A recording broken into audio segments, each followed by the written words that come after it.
देखिए, कलयुग के अंदर अधिकतर व्यक्ति डिप्रेशन में होते हैं, स्ट्रेस में होते हैं, दुख में होते हैं, दर्द में होते हैं, कष्ट में होते हैं। ऐसा क्यों होता है पता है? क्योंकि उनकी अपेक्षाएं बहुत गुना बढ़ गया होता है और साथ ही साथ वो वर्तमान में उनके पास जो जो चीज़ है उनको वो सही से मैनेज नहीं कर पा रहे हैं, क्योंकि वो वर्तमान में जीना भूल गए हैं। अगर आप भी वर्तमान में जीना चाहते हो तो आज का ये वीडियो आपके लिए बहुत ही खास होने वाली है, क्योंकि आज इस वीडियो में हम आपके साथ ऐसा ही एक 5 स्टेप प्रोसेस शेयर करेंगे जिसको अपनाकर आप वर्तमान में आज से ही जीना शुरू कर दोगे। आपके जीवन में वो आनंद आएगा, वो सुख आएगा, वो खुशी आएगा, जिसके चलते आप स्वतः आनंदित महसूस कर सकते हो। तो इसी कारण वीडियो को शुरू से लेकर एंड तक देखने की रिक्वेस्ट करता हूं। अगर चैनल में नए आए हो, पहली बार आए हो, तो चैनल को सब्सक्राइब कर लो, ताकि आने वाले भविष्य में जो कोई भी वैल्यूएबल कंटेंट मैं आप लोगों के लिए कष्ट करके बनाऊं वो सबसे पहले कंप्लीटली फ्री ऑफ कॉस्ट आप तक पहुंचे। सब्सक्राइब कर लिए हो तो चलो शुरू करते हैं। हमेशा प्रेजेंट में रहने के लिए, वर्तमान में रहने के लिए पहला स्टेप आपको यह लेना है, you have to understand time very well. आपको समय को समझना पड़ेगा। देखिए, हर चीज का यूनिट होता है, केजी होता है, किलोग्राम, पाउंड होता है, डेसिमल होता है, बहुत सारी चीजें होती हैं। लेकिन अगर मैं पूछूं आपको जीवन का एकक क्या है, जीवन का मेजर करने का जो यूनिट है वो क्या है, अब आप बोलोगे यह है समय। अगर समय नहीं एग्जिस्ट करता तो आप भी एग्जिस्ट नहीं करते होंगे। ना केवल आप, ना केवल मैं, अभी तो ये सारी चीजें जो भी आपको अगल बगल में दिख रहा है, हर चीजें ये समय में एग्जिस्ट करता है। लेकिन आज से 20,000 साल पहले नहीं एग्जिस्ट करता था। लेकिन यही सारी चीजें आने वाले भविष्य में 20,000 साल बाद क्या एग्जिस्ट करेगा, कोई गारंटी नहीं है, रहेगा ही नहीं। लिख के ले लो आप, मैं बताता हूं, रहेगा नहीं, क्योंकि समय आदि अनंत काल से चलता रह रहा है। अब ये जो समय है ये भी एक मिथ्या, अगर मैं बोलूं तो। अब आप बोलोगे समय अगर मिथ्या हुआ, अभी इससे पहले आपने बोले कि समय अगर है इसी कारण हम हैं, तो अगर समय मिथ्या है तो हम भी मिथ्या है। उत्तर तो सही है, हम भी मिथ्या है। लेकिन ये समय जो नहीं है या फिर समय एक भ्रम है, ऐसा मैं क्यों बोल रहा हूं और इसके पीछे का अर्थ क्या है, इसको समझिए। देखिए, इंसानों के द्वारा समय को मेजर करने के लिए समय को तोड़ा गया है हिस्सों में। जैसे कि 1 घंटा बोले तो 60 मिनट होगा, एक दिन बोले तो 24 घंटे होंगे, एक साल बोले तो 365 दिन होगा। ये जो सारे बातें हैं इंसानों के द्वारा ये बनाया गया है।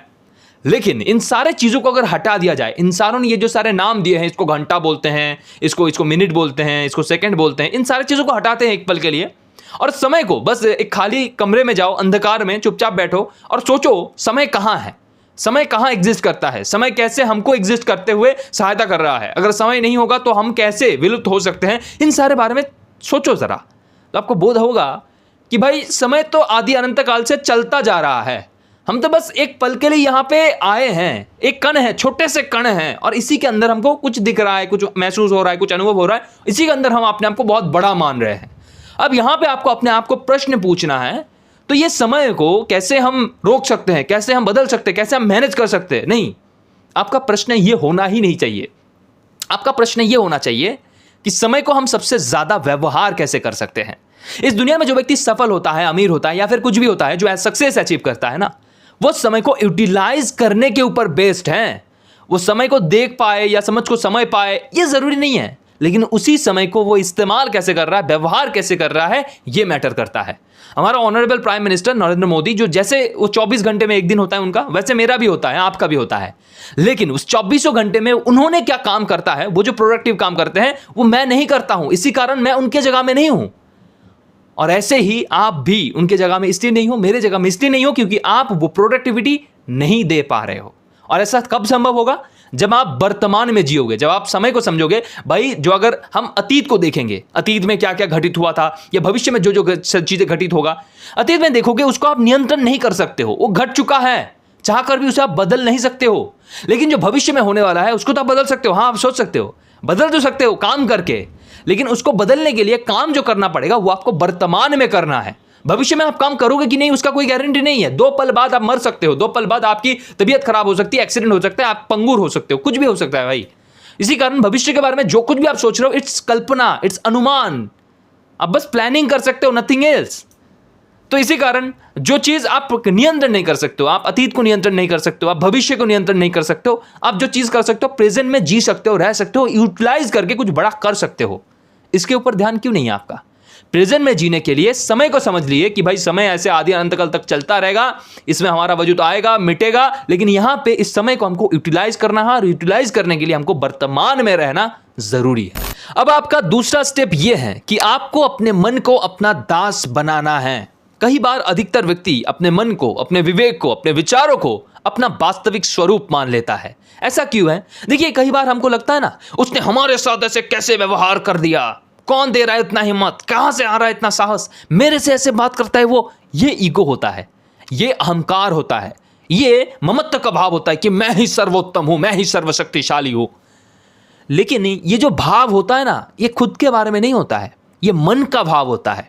और ये मन और आप कंप्लीटली डिफरेंट चीज हो, समझो इस बात को। देखो, कई बार ऐसा होता है ना, मन आपका एब्सेंस में रहता है, यानी कि आप कहीं लेक्चर में हो, कहीं पे आप भाषणबाजी सुन रहे हो, आपको पसंद नहीं आ रहा है, तो आप किसी जगह पे बैठे तो हुए हो शारीरिक रूप से, लेकिन मानसिक रूप से आप कहीं और चीजों के बारे में सोच रहे हो, तो आप वहां हो मानसिक रूप से।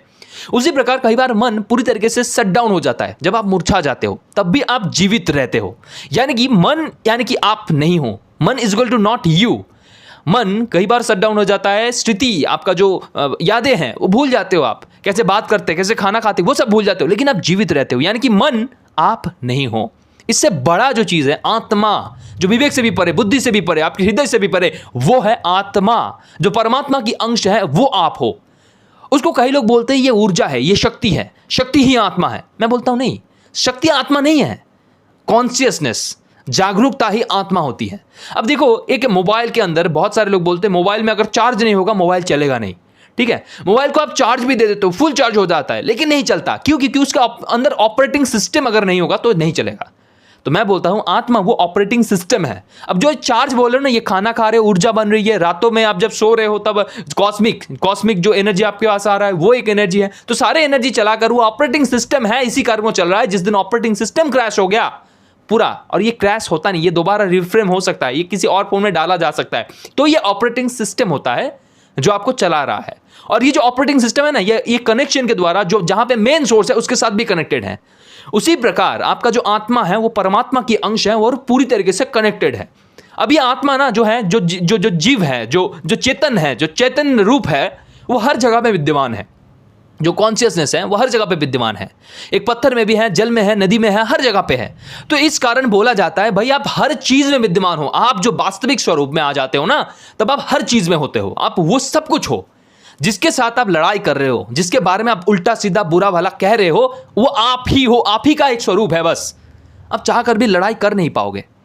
अब इसी चीज को समझते हुए आप वर्तमान में जी सकते हो, क्योंकि आपको इस दुनिया में भेजा गया है या फिर आप आए हो। इट्स ऑल अबाउट आपको एक्सप्लोर करना है, देखना है, सीखना है, अनुभव करना है, आने वाली पीढ़ी में कुछ अच्छा देके जाना है, ताकि जब आप अगर वापस आओ ना, तब एक अच्छा दुनिया हो, एक बेहतरीन भविष्य हो।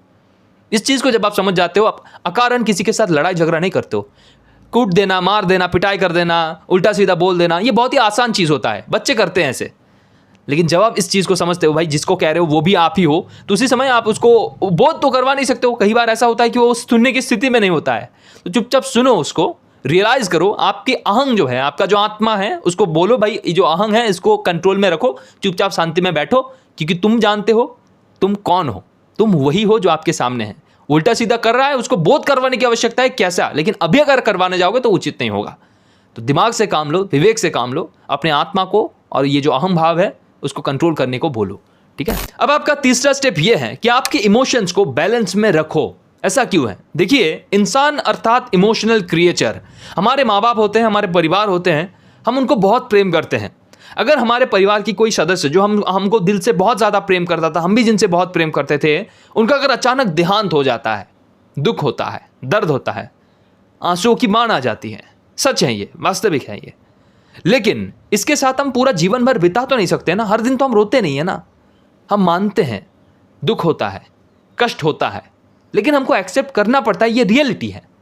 लेकिन कई बार ये दुख कहीं गुना बढ़ जाता है जब हम उनके साथ कई लम्हे बिताए नहीं हैं कोई सपनों को पूरा करने के लिए, लेकिन अचानक उनका देहांत हो जाता है।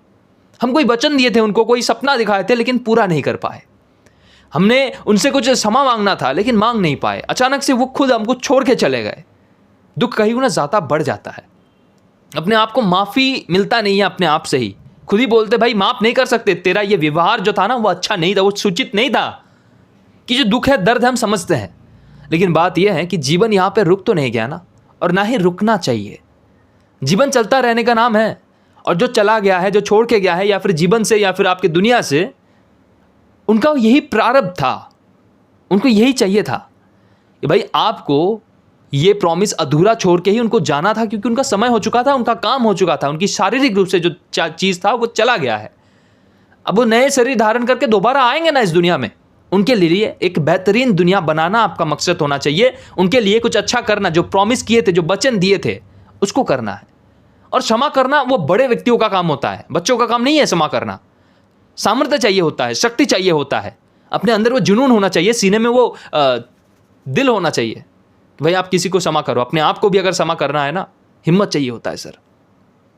और मैं मानता हूं आप में वो हिम्मत है।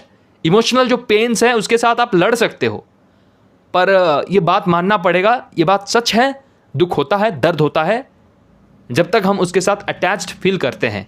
लेकिन जब हम जान लेते हैं कि वो देहांत हुआ है बस, या फिर वो इस दुनिया को छोड़ के गए हैं, या फिर वो बस कहीं और है, वो एग्जिस्ट तो कर रहे हैं, जो वचन दिए थे, जो चीज़ें हैं, वो हमारी अपेक्षाएं थी, हमारी वचन थी, हमारी खुद की चीज़ थी, और उसको हमको ही एक्सेप्ट करना पड़ेगा, उसको हमको ही मैनेज करके सही करना पड़ेगा।